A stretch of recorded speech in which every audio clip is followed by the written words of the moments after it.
Part 2 for Unit 4, the Prose, the Summit, written by Edmund Hillary.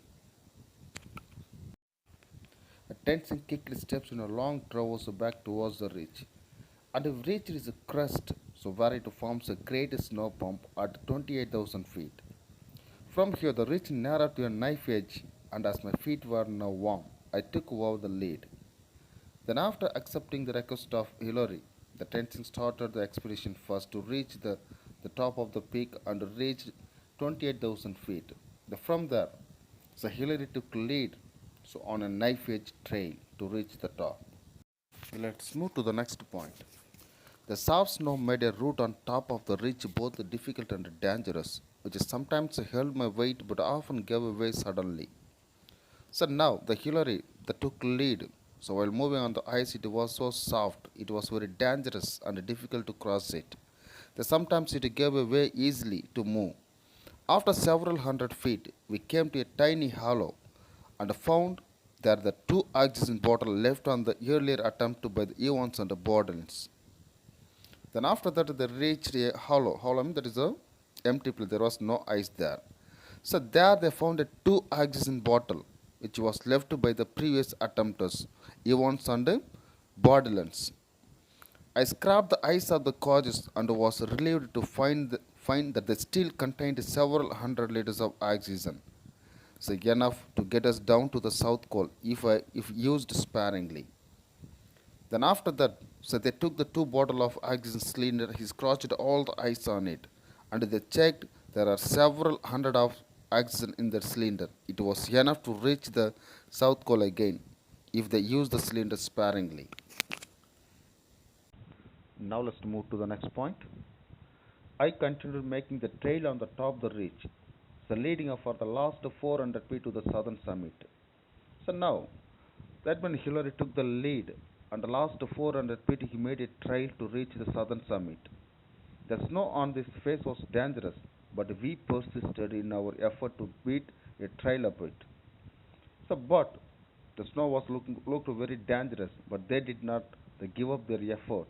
So at last they beat the trail to reach the southern summit. Now, let's move to the next point. We made a frequent changes of lead. So often they are changing the leading position. The Tenzing and the Hillary and the Hillary and the Tenzing. As I was stamping a trail in a deep snow, a section around me gave way and I slipped back through 3 or 4 feet of my steps. So when Hillary placed his foot on the ice with a heavy manner, it gave way and sometimes he slipped and went 3 or 4 feet from his step. I discussed with the Tenzing the advisability of going on. So really, the Hillary did not feel well on walking on the snow. He wanted advice from Tenzing, so he asked him. So although he admitting that he felt unhappy about the snow's condition, but Tenzing also worried about because the condition of snow was not good to walk on it, and finished with his familiar phrase, "just as you wish." And finally, the Tenzing asked Hillary to do what he wished to do. Now let's do the next point. I decided to go on. The Edmund Hillary did not want to stop his journey, so he decided to go on. And we finally reached the firmer snow. So after moving certain distance, they reached the firmer snow. Firmer means very strong. So then they chipped the steps of the last steep slope and cramped onto the south peak. It was now 9 a.m. So they reached the strongest snow and the firmer snow. So they made a cut in the last steep slopes and using the crampon. Crampon means I told you, so the spike shoes. So to walk on the ice. At last they reached the south peak. The time was 9 a.m. in the morning. They started the journey from the 6:30 a.m. But now they reached the south peak at 9 a.m. in the morning. Point number 9. We cut a seat for ourselves just below the south summit and removed our oxygen apparatus. So after reaching the firmer snow on the south peak, so they made a seat. That means they cut a seat to take a rest some time. And they removed their oxygen apparatus which kept on their back. As our first partly full bottle of oxygen was now exhausted. So now the first bottle of oxygen cylinder so now become empty. We had only one full bottle left. So our apparatus was now much lighter, so weighing just over the 20 pounds. So they felt very light of the weight of the 20 pounds of the oxygen cylinder. And as I cut steps down off the south summit, I felt a sense of freedom and well being. Then, Edmund Hillary found it easy to cut the steps down the firmer snow on the south summit because he felt a very sense of freedom and well being because he lost the weight of the cylinder. Now let's move to the next point. As my ice axe bit into the first steep slope of the ridge, my high hopes were realized. So Edmund Hewler realized his hopes when he used his ice axe on the steep slope of the ridge. The snow was crystalline and firm.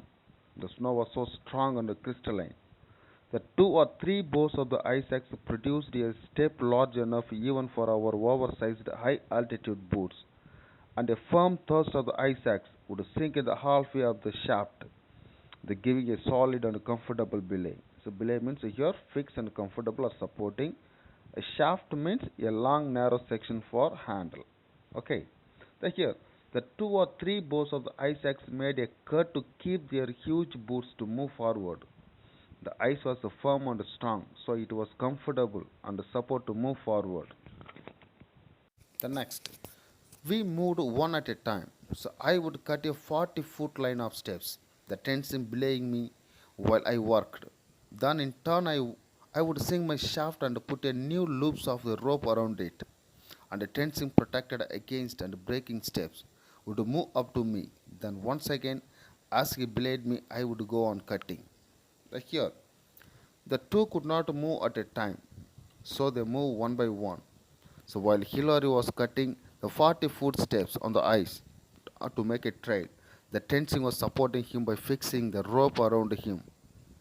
So they did not repeatedly for every 40-foot line steps of the ice. Look at this picture. So like this. So one was cutting the stones. So here the ice. Okay. Another one is supporting him by using the ropes. Like that, the tensing supporting the Hillary. So while he was cutting the steps on the ice. Here, point number 12. In a number of places, the overhanging ice cornices were very large indeed, and in order to escape them, I cut a lines of steps down to where the snow made the rocks on the west.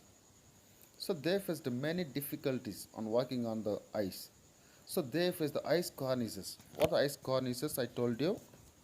The overhanging mass of snow or ice along a ridge, shaped like a curling crest of a wave. So, like that, there are a number of challenges. In order to escape from these ice cornices, they had to reach the rock. So, where the cornices meet the rock on the west. It was a great thrill to look straight down this enormous rock's face and to see 8,000 feet below us, the tiny tents of the camphor in the western swim. And also, he felt very thrilled to see the below down 8,000 feet of altitude. So he noticed the camps at the tents at the camp 4. So they looked very small and scrambling on the rocks and cutting handholds on the snow. So we were able to shuffle past this difficult portion. So they could not walk properly on the snow, so they scrambling on it. Scrambling means so moving with the knees and the hands. The cutting handholds on the rock is very hard, so they shared their difficult portion to make it possible. Here, point number 13. On its east side was another great cornice, and again they noticed the another cornice on their east side. And running up the full 40 feet of the steps was a narrow crack between the cornices and the rock. It leads up to 40 feet, and also there was a crack between the cornice and the rock. So, leaving tensing to belay me as best he could, I jammed my way into this crack.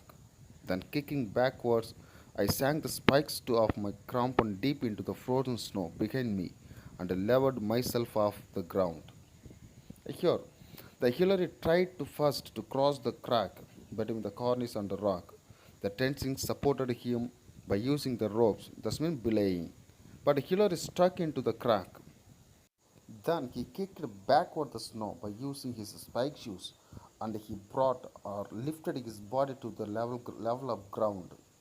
So really they struggled to cross the crack between the cornices and the rock. So while making adventurous things, really we need others' assistance to complete it. It's proved in the history of the tensing and Hillary.